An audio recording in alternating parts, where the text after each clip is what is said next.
Welcome to the Seriously podcast. I'm your host, Annalise Gann. Now let's get into it.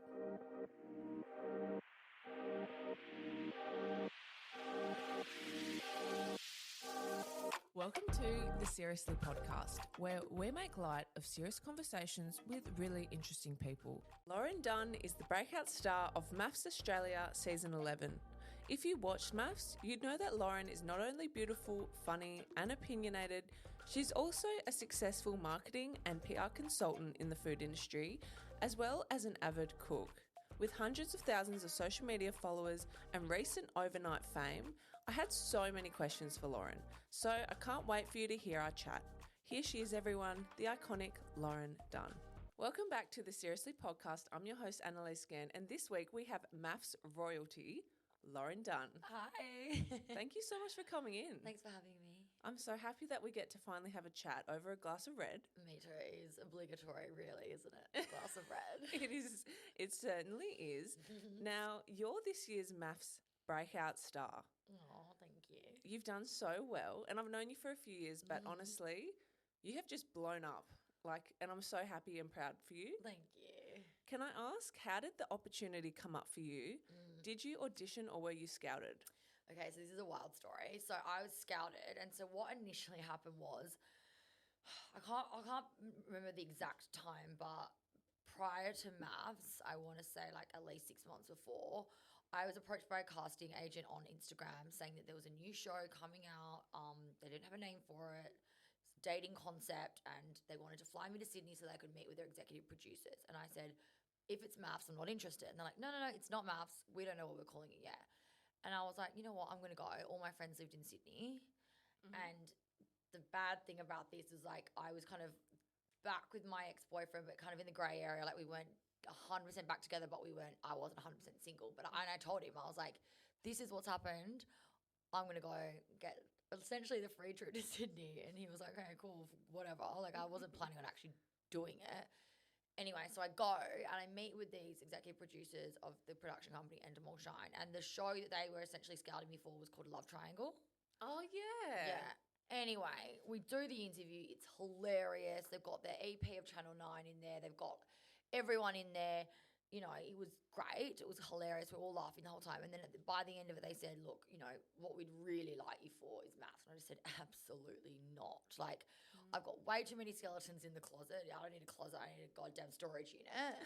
Like, I just know. Like, I just know the ins and outs of how it works, the way they can make, quote unquote, make you look blah, blah, blah. I was like, no way. Anyway, so that happens. And then, you know, there's no way. Come back to Perth and then end up breaking up with my ex-partner permanently, and they are still kind of in the DMs. And I just said to a few of my close mates, what do you think about this? And a few of the close ones, like Taylor James, who you know, my friend Gemma Oldfield in Sydney, who's a PR guru, and, you know, a couple of other girls, Lucy, they all said, fuck it, do it. Just do it. Like, what have you got to lose? It's also a really good way to put the nail in the coffin for your last relationship, which I kind of kept going back and forth to, and it just wasn't a good situation for either of us. And I really kind of looked at it as, if I do this, it's a real pivotal moment in my life, and it was, and I'm really glad that I did it. Amazing. Yeah.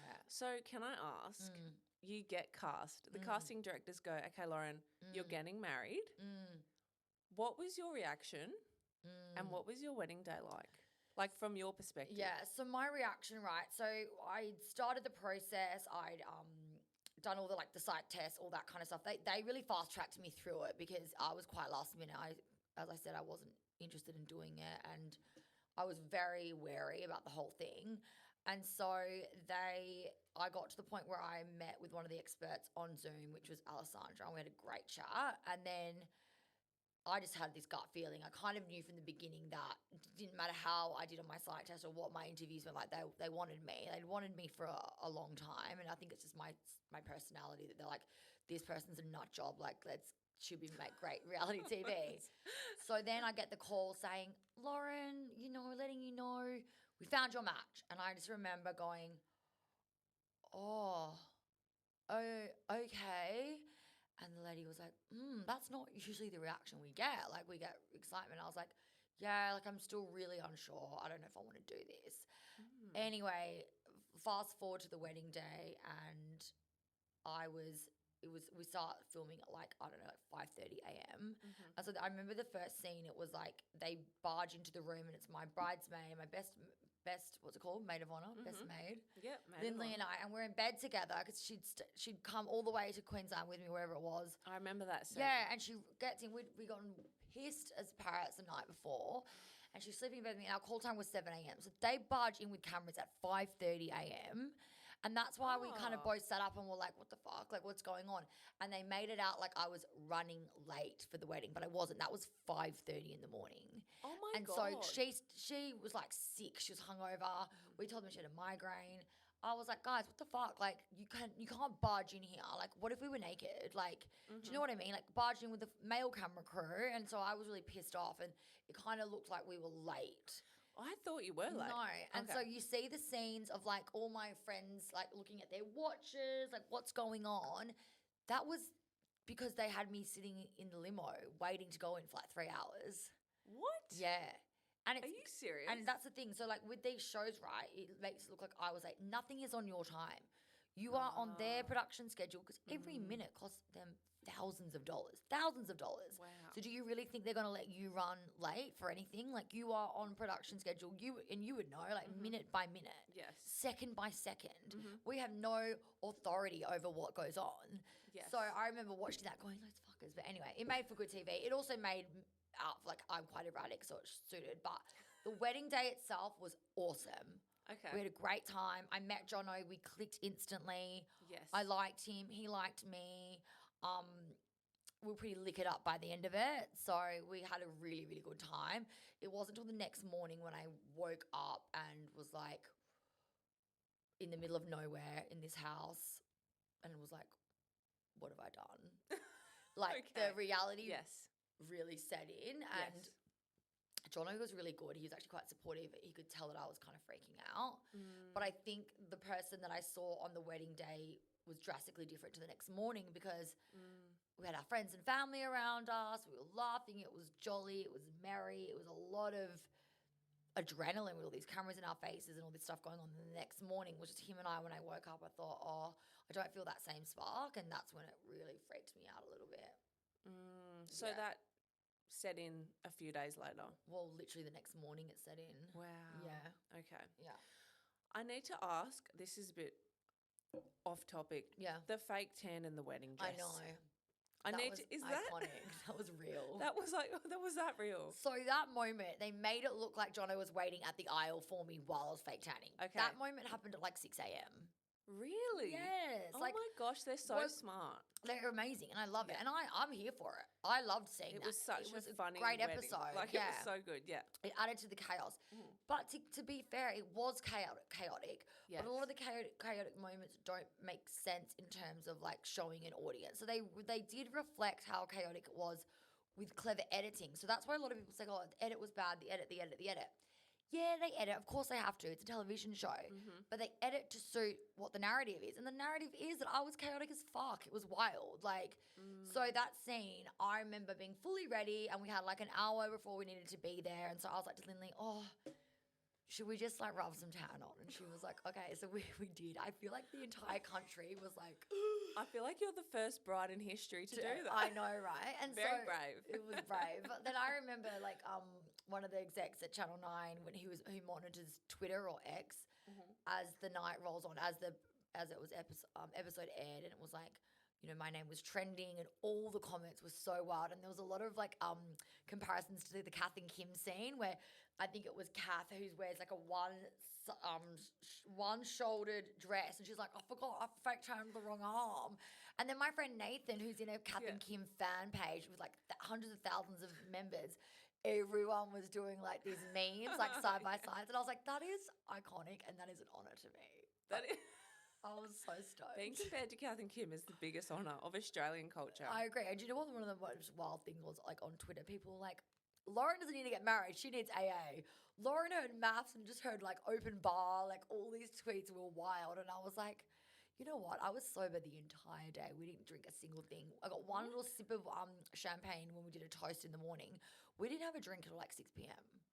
Really? No. And then and so the whole day we're dead sober. But the adrenaline really does something to you. Yeah, it would kick in. And then you could have like one or two drinks. You'd probably be drunk. 100%. Mm-hmm. I love my wine, right? Like, it will take me a lot more than one or two drinks to get drunk. And in these situations, especially at the dinner parties, I'd have 2 or 3 wines and I'd feel pissed. Yes. That's why they really honour you about you drinking. Right. Yeah, they cut you off real quick. Okay. Interesting. But there were times where I'm like, I'm not saying another word until someone brings me a wine. And they're like, Lauren, just have a water. I'm like, no, Oh my god. not one more word. I was like, this is going to be a fucking boring dinner party if I'm not speaking. In saying that, you know, the people listening right now, there'd be a lot of MAFS fans, myself included.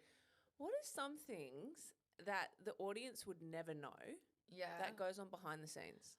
There's so many things. So that you can talk about. Yeah, so many things. So when you arrive to the dinner parties, it looks very seamless. Like everyone arrives one by one, they go into the dinner party and that's it. We all arrive to where the set is, and then they have these tents set up. So each couple is in a different tent, so we can't talk to each other because the point of that is so that we don't have conversations that then when we see each other on camera, it doesn't align. It doesn't make sense to the viewer. Like, well, what are they talking about? Have they already spoken before?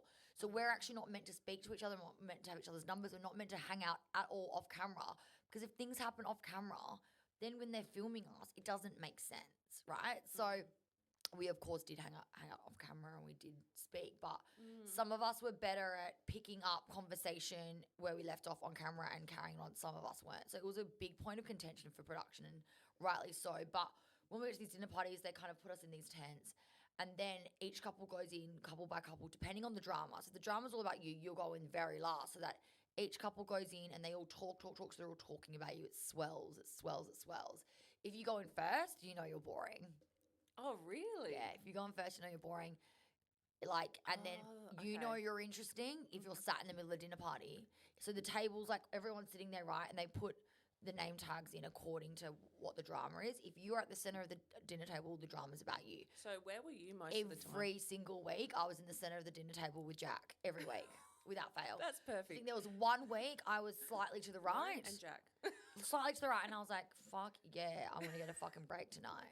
And then when I wouldn't speak or say anything, everyone's like, Lauren, what are you going to say? I'm like, well, when I talk, it's a problem. But then when I don't talk, you guys are like, what are you going to say? I'm like, just give Loza a break tonight.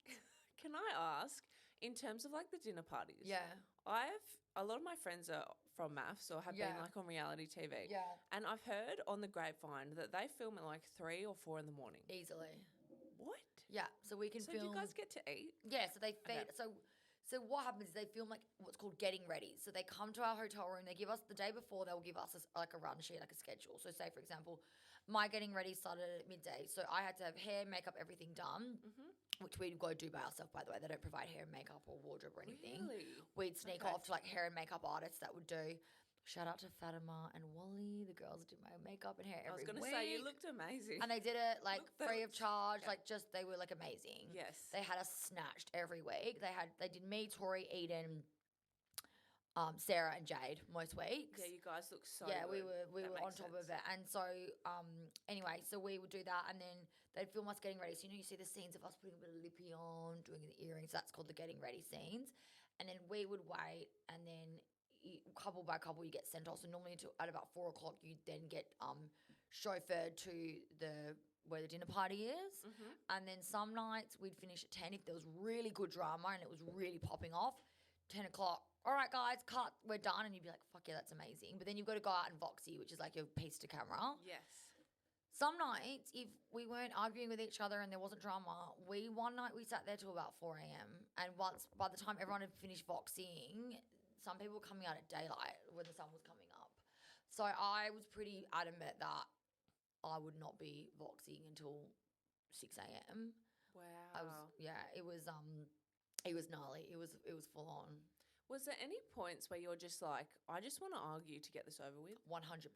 Did you do that?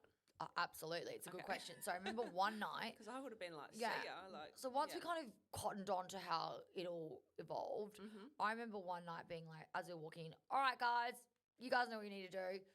We all know what we're all thinking. Like, we know what the drama is this week. We all text each other behind the producer's backs. We all know what's going on. Someone fucking bring it up. Let's just get this done so we can get in and get out, essentially. Because there were nights that we'd all sit around and we'd laughing and like having a really genuinely good time. Like, we're all human beings. We're not just there to fight with each other. Like, we're not savages. Like, we can just be civil and enjoy ourselves. And we really did sometimes. But there was a couple of times where the producers would come out and be like, guys, this is fucking boring. Talk about what's going on and talk about it now. And rightly so. Like, you know, people are watching it for what's going on in our relationships. They're not watching it to find out what nightclub Sarah and I went out on the weekend. Like, that doesn't exist. All that exists is what is on camera, and that people need to understand, like, it is a television show. And there were people on our cast that understood the assignment and followed suit, and there were people that absolutely did not, and it made it difficult. Talking about Sarah, so like the real love story for you two was finding your friendship. Yeah, you guys are so gorgeous, and you're like the most beautiful best friends I've ever seen. Yeah, we ride hard for each other. Like, it's pretty. The thing is, it's like, it's a special kind of friendship because no one else, unless they've been on the show, MAFS, specifically MAFS. I mean, reality TV, yes, but specifically MAFS, they can't relate to what we've been through, and we really just had each other's backs hardcore. And like, we were obviously friends really close with Eden as well, and close with Tori, but Eden used things that we told her to kind of get a leg up on the show to try and create drama. Sarah and I know things about each other that could fucking bury the other person, and we didn't even need to say, oh, obviously don't tell anyone. We are genuinely actually friends, you know. And that's one thing I'll say about Jack, right? Jack knew things about Jono that came out at the very end because Tori decided to bring it up that could have ruined Jono from day dot. Jono continuously threw Jack under the bus, and do you think he ever wavered? Not once. And that's one thing about him that I'm like, that's really impressive, because you could have turned around and be like, well, I know this about you, and buried him, but he didn't. And Sarah and I had this friendship where we were genuine friends, not TV friends, but like real friends, and we had each other's backs no matter what. And if you can get through a situation like MAFS as friends and stay loyal to each other, then that's a pretty impressive friendship. And since filming Rap, we haven't spent more than 3 weeks apart from each other. She lives in Sydney and I live in Perth. Yeah. You can tell. Yeah. And I think like going on TV is such a big experience. Like having that core trust. Because I've done little stints of TV, nothing like MAFS, but people do just do things for camera. 100% they and do. It's actually shocking. Yeah. And you're like, I can't believe you would do that. Yeah. And like, I get that like between some dynamics, but I felt like the dynamic that Sarah, Eden and I had, I thought that was unbreakable. Yes. Eden obviously proved that to be different, but Sarah and I, there's nothing, like, you know. Are you still friends with Eden? No, Eden and I don't have a relationship. I understand where Eden came from with saying that stuff about Sarah. I think Jaden essentially kind of said, look, producers were saying you guys are boring. You either talk about problems in your relationship or you can fuck off, essentially. And I know that Jaden turned around and was like, well, we know something juicy about Sarah.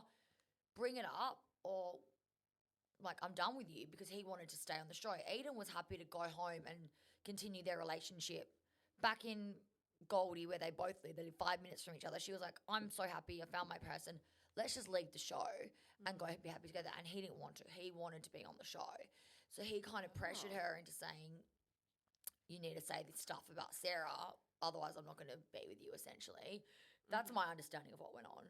And so when you see these scenes of Eden talking about how anxious and upset she is, she wasn't anxious and upset, from my understanding again, because she had this information about Sarah. She went and hung out with Sarah the next day after that information. She didn't care, because she's a friend. She was a good friend, a really good friend, actually. She's a good friend to both of us. Yes. She felt pressured to say it by Jaden, and she chose Jaden, as she should, because it's not friends at first sight, it's married at first sight, and she was in love with him.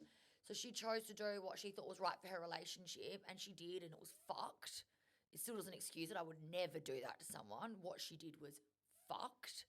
However, she was doing it for the right reasons, like for her man. And then look what happened. He dumped her as soon as filming stopped.